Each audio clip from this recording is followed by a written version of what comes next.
Well, after you finish watching this video, you will have all the information you need to know if you want to spend $150, because that's the average price of a lab test, or if there's a smarter way to spend it. This video is going to be split up into 4 parts. The first part, I'm going to explain to you if we really need to improve our VO2 Max to become better runners. In the second part, I'm going to show you how labs results look like. In the third part, we're going to see if our Garmin numbers are accurate compared to lab tests. And we'll finish showing you the best workout you can do to improve your VO2 Max. So, does improving your VO2 Max really make you a better runner? The short answer is yes. As you improve your VO2 Max, you will become faster and run faster times across all the races from a 5K to a marathon.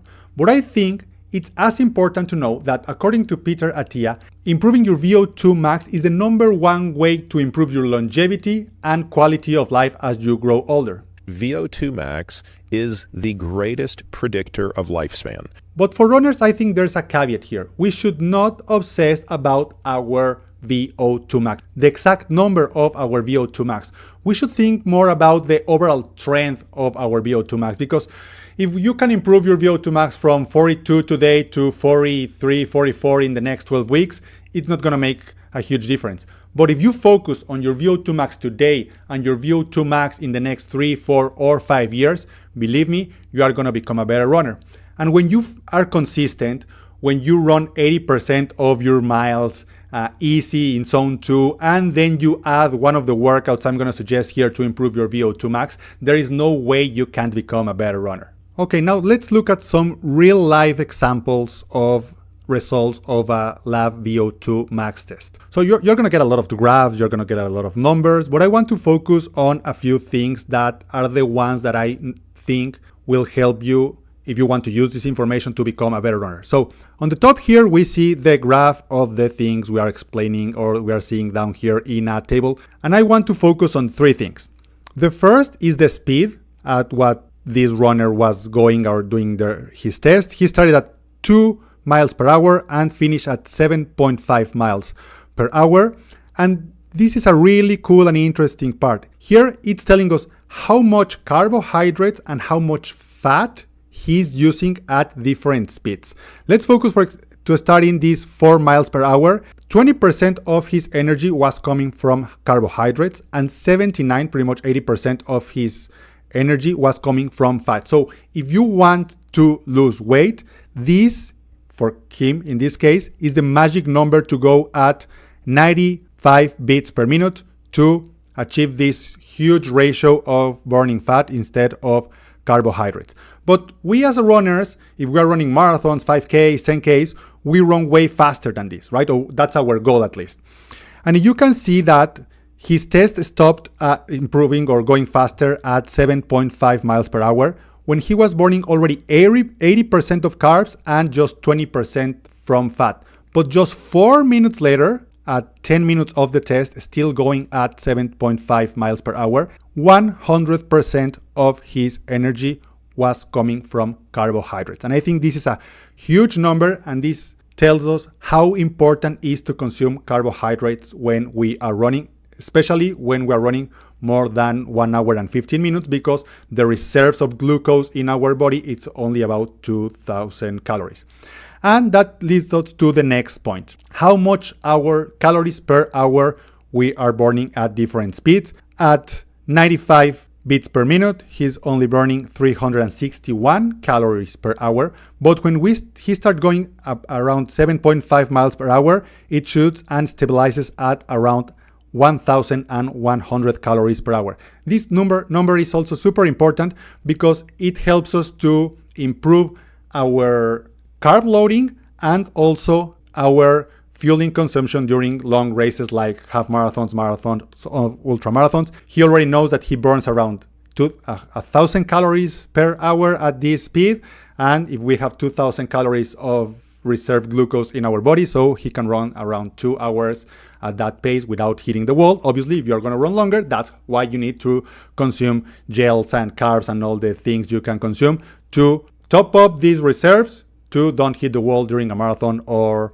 ultra marathon. The next graphs, or the next part I want to focus on, is when you do this lab test, they're going to give you your real training zones. And there are two training zones I want to focus on. One, your anaerobic threshold. And that's the magic like zone 2. If you are always training or 80% of your training is below your anaerobic threshold, you are going to improve as a runner because you know you are running slow enough, right? The caveat here is that these heart rates are for a test in a lab with controlled weather, with controlled speed. So when the weather, when it's humid, when it's too cold, when it's rainy, when it's uphill, when it's downhill, when it's windy, these numbers can change and they are not as accurate as before. So if you are training on a treadmill all the time, it's a great way to train with your heart rate. But it gives us a parameter to train from, right? So in his case, what's 160 beats per minute.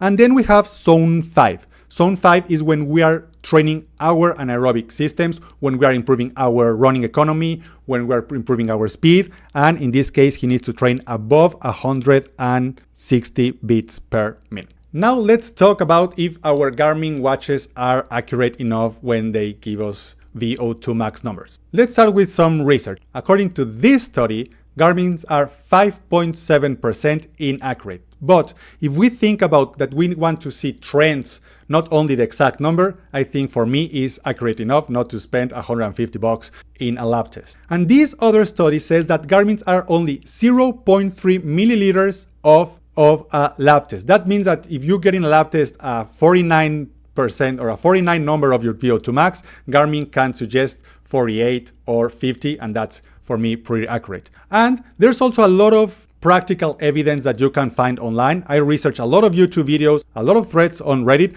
and I found the next numbers. One person on their watch had 52 and on the test 49. Another one 62 on the watch, 60 on the test, also very close. Another one 60 on the watch, 56 on the test, and the final one 45 on the watch and 42 on the test. As you can see, all of these, the Garmin numbers are a little higher than the lab test, but on average, it's pretty close to what the lab test will say. Okay, by now you already know that it's important to improve your VO2 max if you want to improve as a runner and be faster and have better times.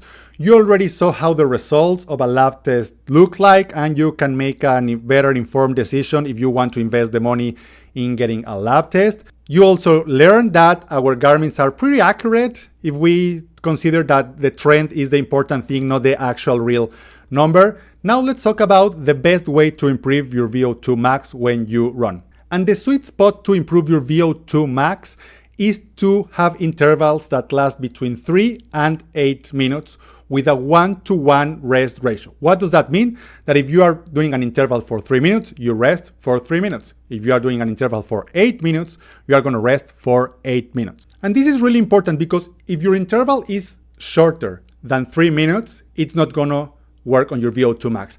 And if your interval is longer than 8 minutes, you are also start to exercise or improve different systems in your body. So the sweet spot is between 3 and 8 minutes. And the staple workout to improve your VO2 max, it's really simple to explain, but not really easy to do because working out at your VO2 max speed is really tiring, but it's really easy. So you warm up for 10 to 15 minutes, and then you are going to do the 4-4-4 interval exercise. That is really simple. You're going to run for 4 minutes, and you're going to rest for 4 minutes, and you're going to repeat that 4 different times, and then you're going to cool down for 10 to 15 minutes.